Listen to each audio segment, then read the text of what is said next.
Hey there, and welcome to This Explainer. Today, we're diving into a framework that is honestly a total game changer. It's called 12 Steps to a Good Life by Thomas Alafaya. If you've been searching for a structured, deeply meaningful way to change your life from the inside out, well, you've landed in the exact right spot. Think of me as your guide today. We're going to walk through this personal transformation together, stepping right out of the ordinary and plunging straight into the unknown. So let's get this adventure started, shall we? Now, let me ask you something. Do you ever feel this quiet, persistent ache? You know, that sneaking suspicion that you're searching for a missing piece of your life, even when everything looks completely fine on the outside? If that hits close to home, I want to validate that right out of the gate. Feeling that way, it absolutely does not mean you're broken. It doesn't mean there's some fatal flaw in your programming. It just means, well, it means you're human. We literally all carry this weight to some degree. The issue isn't that you feel it. The real issue is that society teaches us to run away from it, to distract ourselves, or to just numb it out. But what if we flipped the script and looked at it completely differently? The source material actually has a perfect name for this feeling: the perennial struggle. Basically, this is that deep, lifelong tension between who we are right now and who we desperately want to be. It pops up as recurring dissatisfaction, maybe fear, or just this unnameable, buzzing anxiety. But here's the beautiful reframe. This struggle is not a curse. It's not a disease you need to cure. It is an absolutely inescapable part of the human experience. Actually, scratch that. It's more than inescapable. It's the exact path required for your personal growth. You aren't supposed to erase the struggle. You're supposed to learn how to walk right through it. So let's move into Section 1, Answering the Call, Awakening to Reality. To walk that path, we really have to start by answering the call, and frankly, waking up to the truth of our situation. Because ultimately, all our suffering boils down to a fundamental mismatch between our own distorted, internal expectations and the cold, hard, objective reality of the universe. Think about what we call the illusion of control. Imagine you're floating through the cosmos in this fragile little bubble, but the inside of the bubble is entirely mirrored. You only ever see yourself, completely blind to the massive universe outside. That's the illusion of control. On the flip side, we have reality. And let me tell you, reality is like a massive speeding freight train. If you crash your car into a train, reality wins, literally every single time. Hiding out in that mirrored bubble to avoid reality, that is always going to cause damage. But smashing the glass and accepting reality, accepting life on life's terms, that is the only real door to a genuinely good life. So the question becomes, how do we actually interact with reality? The text breaks this down into 3 scenarios for change. Number 1, you crash into reality. You make a bad call, you blow right past a red flag, you literally walk into a glass door. Number 2, reality crashes into you. These are the uncontrollable events, sudden illness, heartbreaking loss, or huge economic downturns. Both of these first 2 scenarios are messy, painful, and chaotic. But then there's scenario number 3, you participate in reality. This is the healthy, proactive choice. Instead of fighting the river's current, you partner with it. It's like an eagle effortlessly gliding on invisible thermal currents. Participating in reality simply means accepting what is and moving skillfully right along with it. Which brings us to Section 2, Crossing the Threshold, the 12 Steps.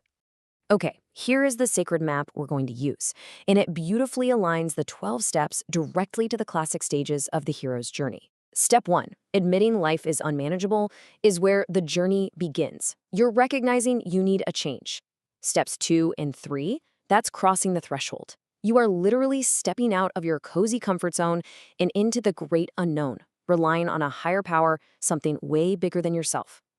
Then we hit steps 4 through 9, which represent the challenge, the descent into the abyss, and the transformation. Make no mistake, this is the heavy lifting. And finally, steps 10 through 12 are the return home.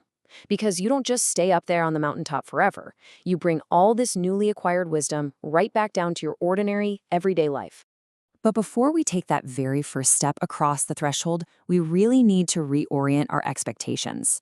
The source drops this fantastic quote: "Happiness is a byproduct, not an end in itself." We are constantly bombarded with messages to chase happiness, buy it, achieve it, hack it. But the material is super clear here.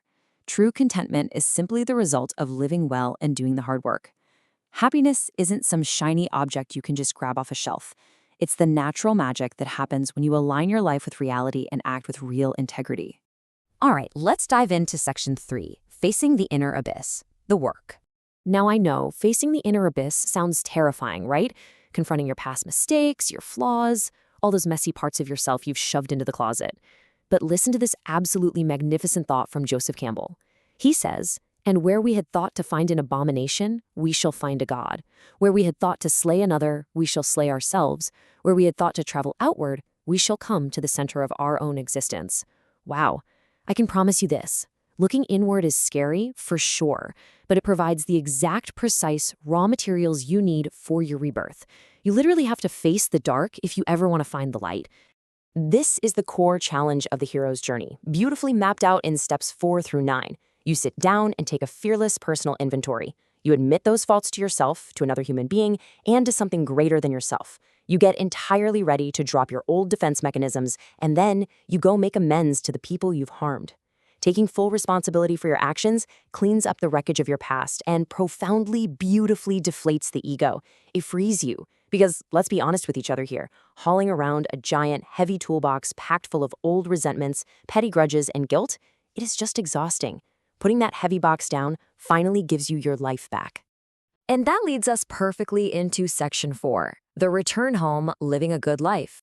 So once you've faced down those inner dragons, you have to bring all that hard-earned wisdom back to the ordinary world. The real magic of this journey isn't just having a breakthrough on a retreat somewhere, it's taking that enlightenment and applying it to super mundane stuff, like doing the dishes, taking out the trash, or navigating a tense dinner with your family. So how do we actually do that practically? Well, the source introduces this absolutely vital tool for daily maintenance called RADAR. That stands for Reflect, Describe, Respond. This is your go-to for maintaining daily awareness and building solid self-trust. When a situation triggers you, first you reflect. You just step back and observe what's happening without any judgment. Next, you describe. You literally name the emotion or the trigger. You say, "I am feeling angry because my boundary was crossed." And finally, you respond. Rather than just blindly reacting, you pause and choose an action that actually aligns with your new values. Radar is the exact tool that keeps you out of that mirrored bubble and grounded firmly in reality. And this builds right into the final steps of our incredible journey, steps 10, 11, and 12. Your return home actions are all about daily, practical maintenance. You take a daily inventory, which just means catching your mistakes quickly so they don't pile up into that heavy toolbox we talked about. You practice mindfulness, meditation, and prayer to keep a conscious connection with reality and whatever your higher power is. You serve others, you practice acceptance, you consciously try to make the world just a little bit better. These are not grand, cinematic, save-the-world gestures. They're practical, simple daily actions that transform routine, ordinary tasks into a deeply meaningful, totally grounded existence. My friends, this is exactly how you live a good life. We have covered a tremendous amount of ground today, and honestly, I am incredibly proud to have guided you through this powerful overview of the hero's journey. But here's the thing. All this amazing knowledge means absolutely nothing if you don't act on it. So I want to leave you with one single provocative question to chew on. What step are you on? Because the truth is, you are already on this journey, whether you fully realize it or not. The perennial struggle is right there, waiting for you to bravely engage with it. So stop waiting for the perfect moment. Take the very next step on your own personal quest today. Keep moving forward, and I'll see you on the path.